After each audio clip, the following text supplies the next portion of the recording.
Hello ABPSC group 2 aspirants మనందరికీ కూడా group 2 లో the most toughest subject science and technology.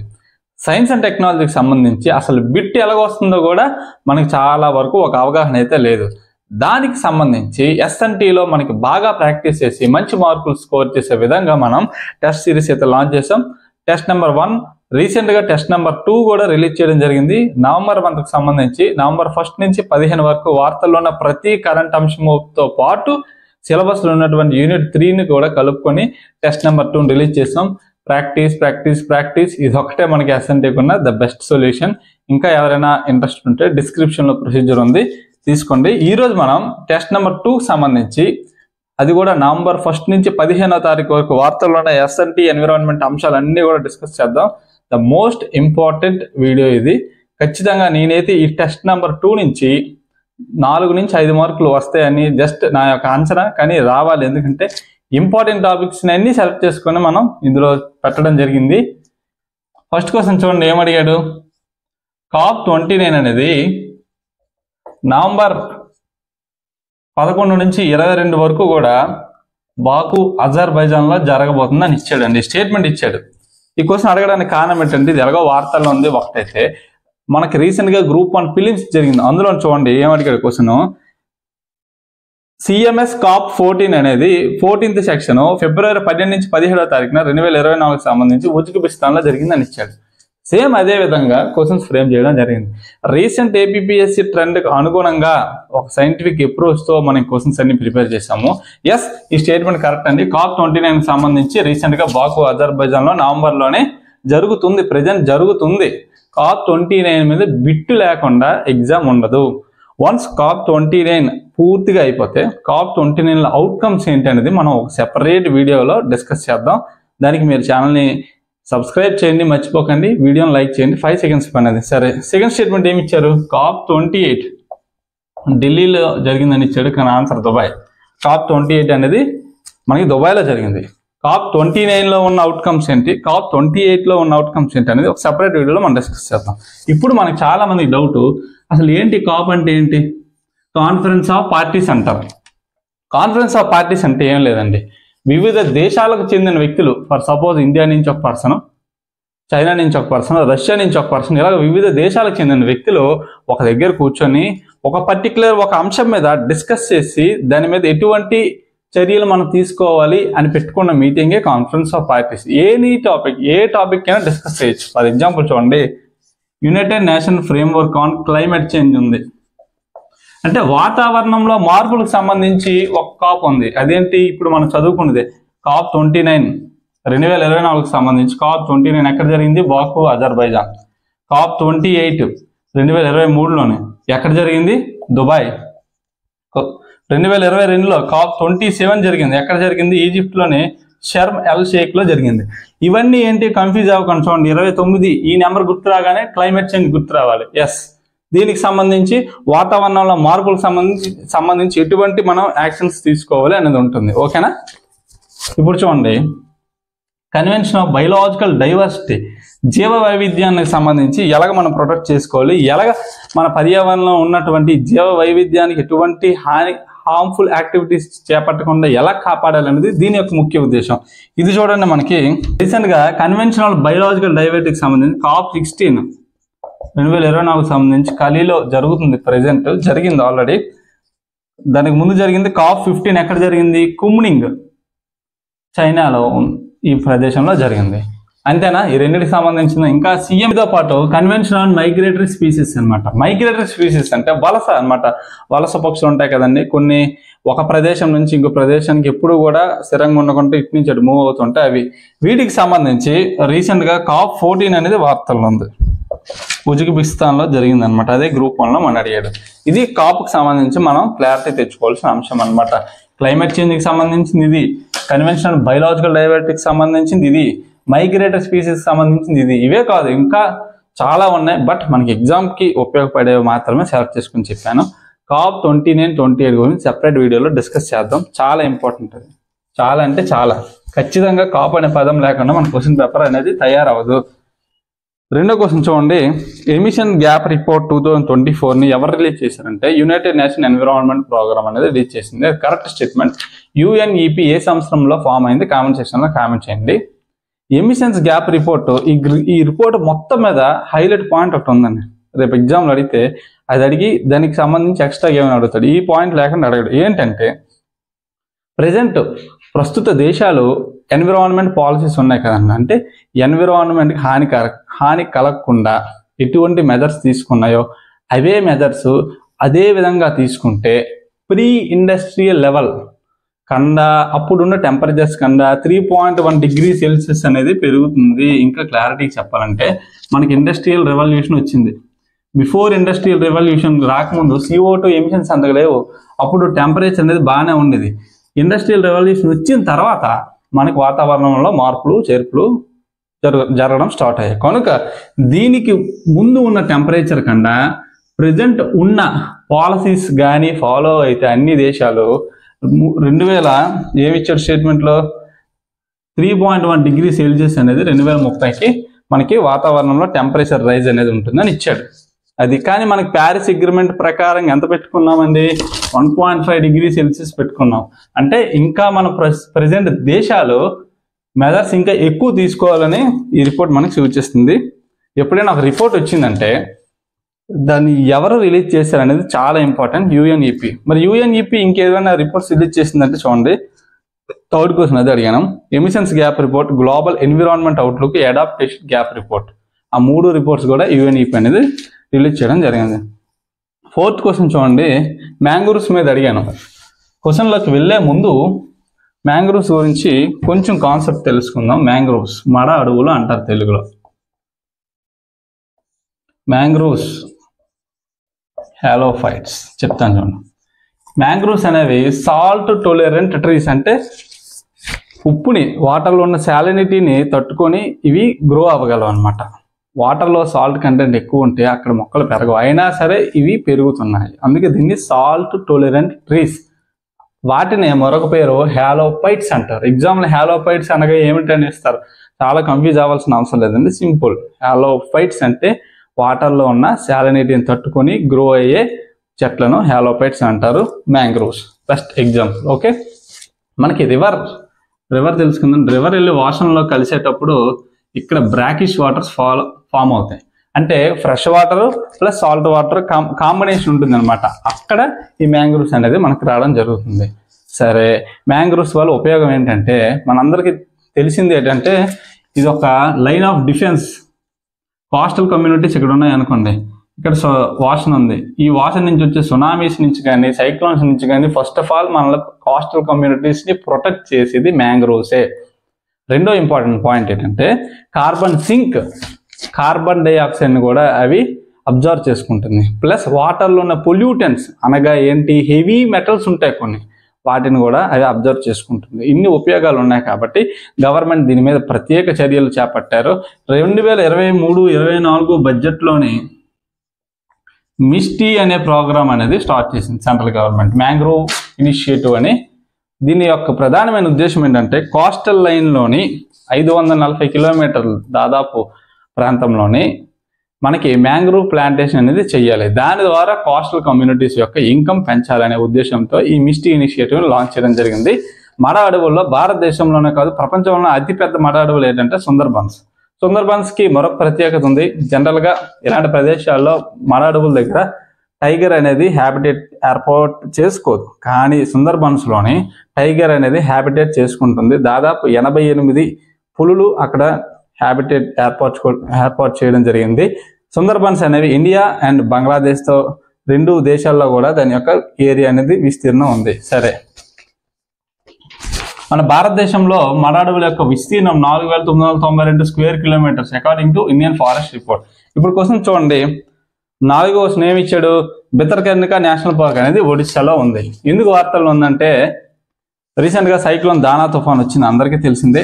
ఈ తుఫాను వచ్చినప్పటికీ కూడా భితర్కనికా జాతీయ పార్క్లోని మ్యాంగ్రోవ్ సంఖ్య చాలా ఎక్కువగా ఉన్నందువలన సైక్లోన్ చేయాల్సిన డ్యామేజ్ కన్నా చాలా తక్కువ డ్యామేజ్ చేసింది. అందుకే ఇది వార్తల్లో ఉంది. First statement correct, second statement కంప్లీట్గా ఆపోజిట్లో ఇచ్చాను. అందరూ అది కరెక్ట్ అనుకుంటారు, కానీ కాదు, తప్పు. 5th క్వశ్చన్ కూడా చూడండి. According to Indian state of forest report, భారతదేశంలో మర అడవుల యొక్క విస్తీర్ణం ఎంత? 4992 square kilometres. Correct. 6th question చూడండి, అది కూడా మనం ఇప్పుడు డిస్కస్ చేసాం. సుందర్బన్స్ అనేవి ప్రపంచంలోనే అతిపెద్ద మడ అడవులు. ఎస్, మనం డిస్కస్ చేసాం. 2వ స్టేట్మెంట్ కూడా కరెక్టే. ఫస్ట్ లైన్ ఆఫ్ డిఫెన్స్ అంటే కోస్టల్ కమ్యూనిటీస్ని ఫస్ట్గా మన సునామీస్ నుంచి కాపాడేవి ఇవి ఎవరు? మ్యాంగ్రోవ్స్. థర్డ్ ఆప్షన్ మాత్రం తప్పు. 6వ క్వశ్చన్లో థర్డ్ ఆప్షన్ తప్పు. అక్కడ బడ్జెట్ చూడండి 2022-23 ఇచ్చిన, తప్పు కొట్టండి 2023-24. సరే, నెక్స్ట్ క్వశ్చన్ చూడండి. 7వ క్వశ్చన్ ఏమి ఇచ్చాడు? ఒడిశా గవర్నమెంట్ అనేది రీసెంట్గా జమునా అనే టైగర్ని తడోబా టైగర్ రిజర్వ్ నుంచి సిమ్లీపాల్ టైగర్ రిజర్వ్కి ట్రాన్స్లోకేట్ చేయడం జరిగింది. అంటే ట్రాన్స్లోకేట్ అంటే ఏం లేదు, అక్కడ ఉన్న పులిని తీసుకొచ్చి ఇక్కడ ఒడిశాలో పెట్టడం జరిగింది. ఎందుకు పెట్టారంటే చూడండి, Simlipal tiger reserve first of all ఒడిశాలో ఉందని తెలుసుకోవాలి. అక్కడ బయోడైవర్సిటీ తగ్గిపోతుంది, జీవ వైవిధ్యం తగ్గిపోతుంది. కనుక అక్కడ ఉన్న పులిని తీసుకొచ్చి ఇక్కడ పెట్టడం జరిగింది. టైగర్ అనేది కీ స్టోన్ స్పీసీస్, ఖచ్చితంగా ఆ యొక్క ఎకోసిస్టంలో టైగర్ ఉండాలి, లేదంటే ఎకోసిస్టమ్ యొక్క బ్యాలెన్స్ తప్పిపోతుంది. సరే, ఇక్కడ తెలుసుకోవాల్సిన విషయం ఏంటంటే జమునా అనే రీసెంట్గా వార్తల్లో ఉంది, ఏంటి అని అడుగుతాడు. టైగర్ తడోపా టైగర్ రిజర్వ్ ఎక్కడ ఉందంటే మహారాష్ట్ర. సెకండ్ స్టేట్మెంట్ తప్పు. అంటే it is first translocation done in India అని ఇచ్చాడు. ఫస్ట్ టైం కాదని ఆల్రెడీ 2018లోని ఫస్ట్ టైం చేశారు. అది ఏ టైగర్ రిజర్వ్ నుంచి ఎక్కడికి మార్చారన్నది కామెంట్ సెక్షన్లో కామెంట్ పెట్టండి. టైగర్ యొక్క ఐయుసిఎన్ స్టాటస్ కూడా పెట్టండి. నెక్స్ట్ క్వశ్చన్ చూడండి. మహాదేవ్ వైల్డ్ లైఫ్ శాంచురీలో రీసెంట్గా 8వ క్వశ్చన్, అడల్ట్ టైగరస్ అండ్ 3 cubs అనేవి కనిపించడం జరిగింది. 2020 తర్వాత ఇదేనట అక్కడ వైల్డ్ లైఫ్ శాంచురీలో కనిపించాయి. ఎక్కడ ఉందంటే గోవాలో ఉంది. First statement correct. ఈ మహాదేవ్ వైల్డ్ లైఫ్ శాంచురీ అనేది చూడండి, దీనికి ఒక ప్రత్యేకత ఉంది. టైగర్ కారిడార్స్ ఉంటాయి. టైగర్ కారిడార్స్ అంటే ఏం లేదు, మన మనుషులు ఎలాగైతే రోడ్ల మీద తిరుగుతామో దానికి నేషనల్ హైవేస్ అని ఎలా పేరు పెట్టుకున్నామో, టైగర్స్ కూడా అవి ప్రయాణించే ఏరియాని టైగర్ కారిడార్ అంటారు. అంతే, ఎక్కడ పడితే అక్కడ టైగర్స్ తిరగండి, దానికంటూ ఒక పర్టికులర్ పాత్ ఉంటుంది, దాన్ని టైగర్ కారిడార్ అంటారు. అదే ఎలిఫెంట్స్ ఉన్న పాత్ని ఎలిఫెంట్స్ కారిడార్ అంటారు. Mahadev wild life sanctuary Goa ఇక్కడ ఉంటే, ఇక్కడ మనకి మహారాష్ట్ర ఉంది, ఇక్కడ కర్ణాటక ఉంది. కర్ణాటకలో ఉన్నటువంటి కాళీ టైగర్ రిజర్వ్, మహారాష్ట్రలో ఉన్నటువంటి సహ్యాద్రి టైగర్ రిజర్వ్కి ఈ మధ్యన ఇలా టైగర్ కారిడార్ ఉంది. ఆ మధ్యలోని మనకి మహాదేవ్ వైల్డ్ లైఫ్ శాంచురీ కూడా టైగర్ కారిడార్ కూడా హెల్ప్ చేస్తుంది, ఒక జాయింట్ లాగా టైగర్స్ కానీ ఇవ్వడం జరిగింది. నెక్స్ట్ 9వ చూడండి, ఆల్రెడీ మనం డిస్కస్ చేసాం. Simple question. COP16 దేనికి సంబంధించింది? బయోలాజికల్ డైవర్సిటీకి సంబంధించి. ఎక్కడ అవుతుంది? Cali, Colombia. Option C correct. సరే, COP15 కుమ్నింగ్లో జరిగిందని అనుకున్నాం. COP15 చూడండి, దేనికి సంబంధించింది? Convention of Biological Diversity. COP15లో తీసుకున్న ప్రధానమైన అంశం ఏంటంటే 30/30, అంటే 30% ఆఫ్ ల్యాండ్ అండ్ మెరైన్ని 2030 కల్లా ప్రొటెక్ట్ చేయాలి. ఎంత శాతం? 30% భూమిని, వాటర్లో ఉన్న మెరైన్ సిస్టమ్ని కూడా 2030 కల్లా 30% ప్రొటెక్ట్ చేయాలి. Very very very important. Already group 1, group 2లో చాలాసార్లు అడిగాడు, ఈసారి కూడా అడుగుతాడు, అందులో no doubt. First statement correct, 2వ స్టేట్మెంట్ కూడా కరెక్టే. కానీ ఇలా పెట్టుకుని టార్గెట్ ప్రస్తుతం ఎంత ప్రొటెక్ట్ చేస్తుంది? 17%, 10%. ల్యాండ్ ఏరియా 17% ప్రొటెక్ట్ చేస్తుంది, 10% మెరైన్ ఏరియాని ప్రెజెంట్ స్టేటస్ ఇది ప్రొటెక్ట్ చేయడం జరుగుతుంది. కానీ టార్గెట్ ఎంత పెట్టుకున్నాం? 30%. ఇప్పటికీ 2030కి, ఇంకా 2030కి ఎన్ని సంవత్సరాలు ఉంది? 6 సంవత్సరాలు ఉంది. సరే, ఇప్పుడు COP16 మనం ఎక్కడ జరిగింది అంటున్నాము? COP16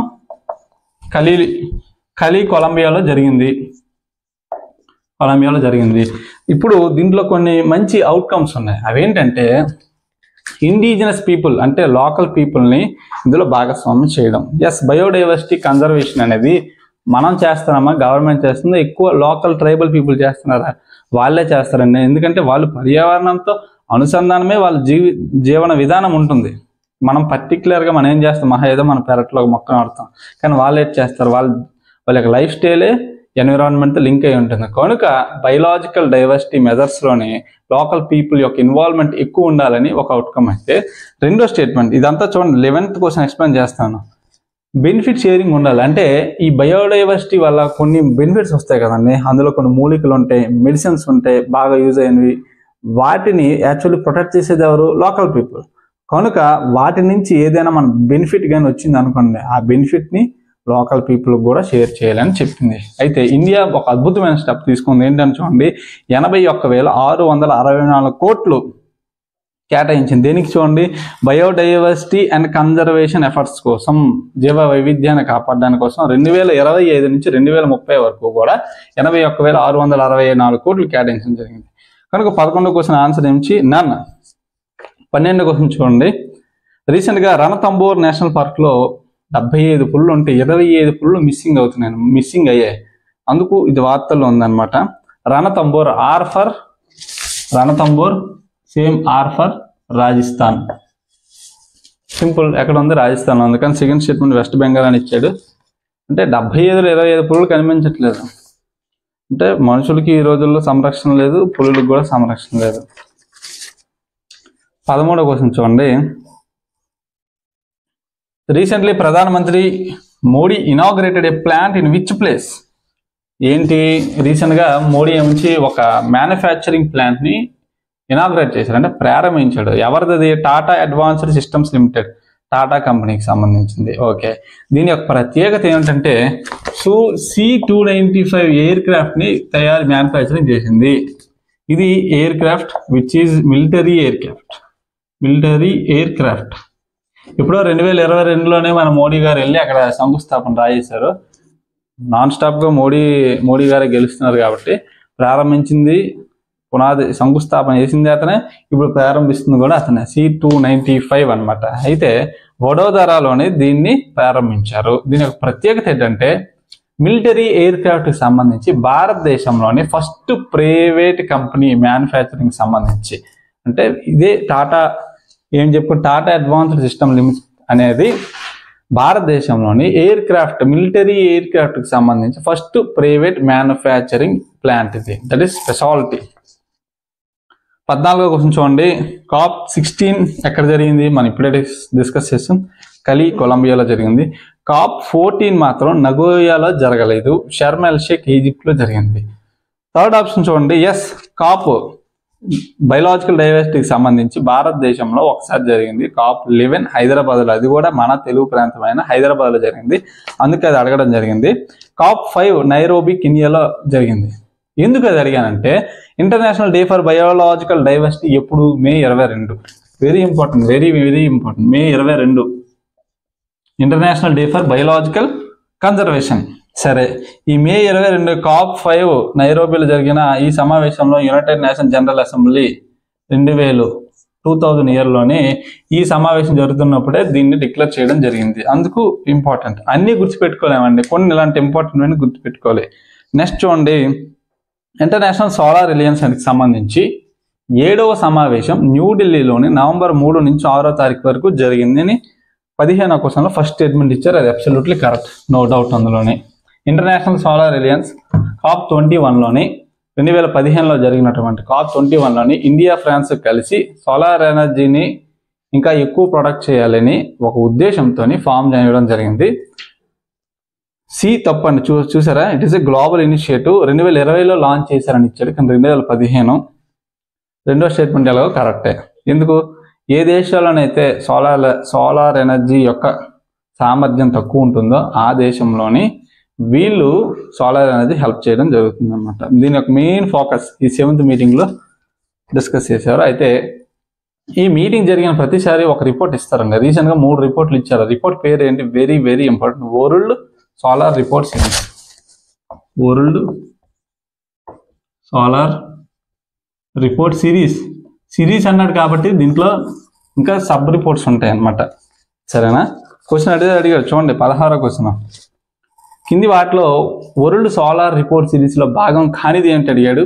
అందులో 3 ఆప్షన్లు ఇచ్చాను, 3 కూడా అందులో భాగమే. ఏంటవి, world solar market, world investment report, world టెక్నాలజీకి రిపోర్ట్, ఇంకో రిపోర్ట్ అక్కడ ఇవ్వలేదు, green hydrogen readiness assessment for African countries. 4 రిపోర్ట్లు కూడా ఇందులో భాగమే. ప్రతి రిపోర్ట్ కూడా ఇంకా డీటెయిల్గా చూడండి, అది మీకు వీలైతే ఒక సపరేట్ వీడియో చేద్దాం దీని గురించి, చాలా ఇంపార్టెంట్. IL-35 ప్రోటీన్ వార్తల్లో ఉంది. దీన్ని ఎవరు మ్యానుఫ్యాక్చర్ చేశారు అడిగారు, ఎవరు డిస్కవర్ చేశారు అడిగారంటే చూడండి, institute of advanced study in science and technology.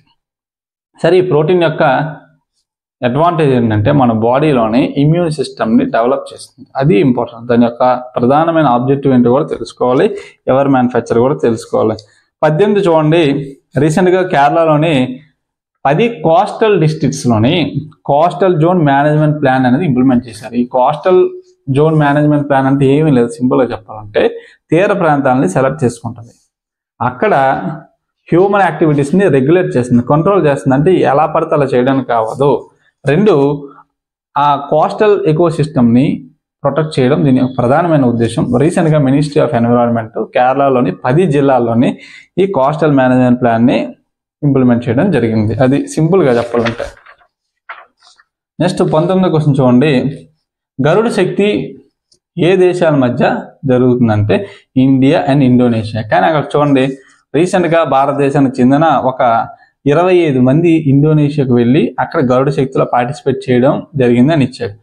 కొంచెం ఎక్స్ట్రా స్టోరీ ఏదైనా ఉంటే మనకు బాగా గుర్తుంటుందని ఇచ్చాను. గరుడ శక్తి అనేది స్పెషల్ ఫోర్సెస్ అనమాట. నేవీ కాదు, ఎయిర్ ఫోర్స్ కాదు, ఆర్మీ కాదు, స్పెషల్ ఫోర్సెస్ మధ్య జరిగిన యుద్ధ విన్యాసం. అన్నీ కరెక్టే.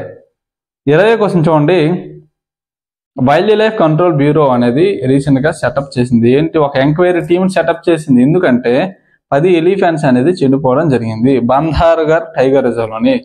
బంధవ్ఘర్ టైగర్ రిజర్వ్ ఎక్కడ ఉందని అడిగాడు. ఎక్కడ ఉంది? మధ్యప్రదేశ్లో అడిగింది అనమాట.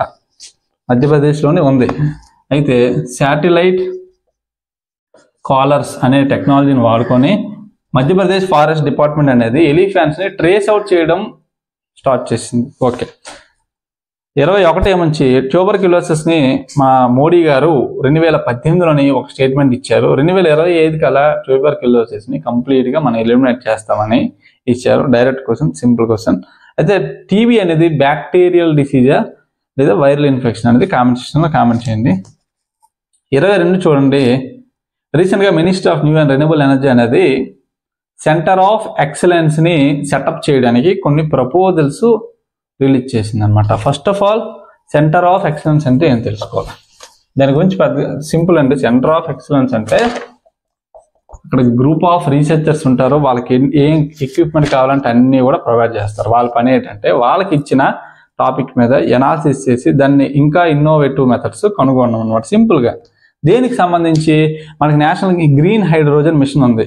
అందులోని సబ్మిషన్ ఏంటి, రీసెర్చ్ అండ్ డెవలప్మెంట్ స్కీమ్ ఉంది. 400 కోట్లు కేటాయించారు. దానికి సంబంధించి సెంటర్ ఆఫ్ ఎక్సలెన్స్ని ఇన్స్టాల్ చేయడం జరిగింది. అయితే ఇక్కడ మనం తెలుసుకోవాలి, గ్రీన్ హైడ్రోజన్ అంటే ఏంటి. వాటర్ని ఎలక్ట్రోలైసిస్ చేయడం వల్ల మనకి హైడ్రోజన్ అనేది ప్రొడ్యూస్ అవుతుంది. అంటే వాటర్ని విడగొడతారు. సింపుల్గా చెప్పాలంటే ఎలా విడగొడతారు, మనం వెళ్ళి చేయి పెట్టి ఇలా తీసేస్తామా, కాదు కదా. కనుక దానికి ప్రాసెస్ ఉంటుంది, దాన్ని ఎలక్ట్రోలైసిస్ అంటారు. దానికి ఎనర్జీ కావాలి. ఫర్ సపోజ్ ఆ ఎనర్జీ మీరు సోలార్ ఎనర్జీ ఇచ్చారనుకోండి, సోలార్ ఎనర్జీ ఏంటి, ఇది ఇస్ ఎ గ్రీన్ ఎనర్జీ. దానివల్ల మనకి ఫాజల్ ఫ్యూయల్స్, CO2 ఎమిషన్స్ ఉండవు. కనుక ఎప్పుడైనా మనం వాటర్ని ఎలక్ట్రోలైసిస్ చేసేటప్పుడు సోలార్ ఎనర్జీని వాడితే అప్పుడు మనకు అవుట్పుట్ వచ్చిన హైడ్రోజన్ని గ్రీన్ హైడ్రోజన్ అంటారు. సింపుల్గా మనకి 19,700 కోట్లు గ్రీన్ హైడ్రోజన్ మిషన్ కింద కేటాయించడం జరిగింది. ఆ 19,000లోనే 400 కోట్లు రీసెర్చ్ అండ్ డెవలప్మెంట్కి కేటాయించారు. అంటే ఇంకా దీని మీద రీసెర్చ్ చేసి ఇంకా కొత్తగా ఏమైనా ఉన్నాయా అనేది మనం దీని ద్వారా తెలుసుకోవడం జరుగుతుంది. 23 చూడండి, అంతరిక్ష అభ్యాస్ 2024 ఎవరు హోస్ట్ చేశారంటే రీసెంట్గా న్యూఢిల్లీలో జరిగింది. డిఫెన్స్ స్పేస్ ఏజెన్సీ అనేది హోస్ట్ చేశారు. Very very very important. 3 question mark, 3 star మార్కులు పెట్టుకోండి. స్పేస్ బేస్డ్ అసెట్స్ అండి, చెప్తాను చూడండి. అసెట్స్, స్పేస్ అసెట్స్ ఉన్నాయి కదండి. అసెట్స్ అంటే ఆస్తులు. మనం ఇక్కడ భూమి మీద ఎలాగా భూములు, రియల్ ఎస్టేట్ ఇవన్నీ బిల్డింగ్స్ ఉన్నాయో, స్పేస్లో మన ఇస్రో ఒక శాటిలైట్ పంపించింది అనుకోండి, అది ఒక మనకు ఒక అసెట్. అది దాన్ని ప్రొటెక్ట్ చేసుకోవాల్సిన బాధ్యత కూడా మనదే.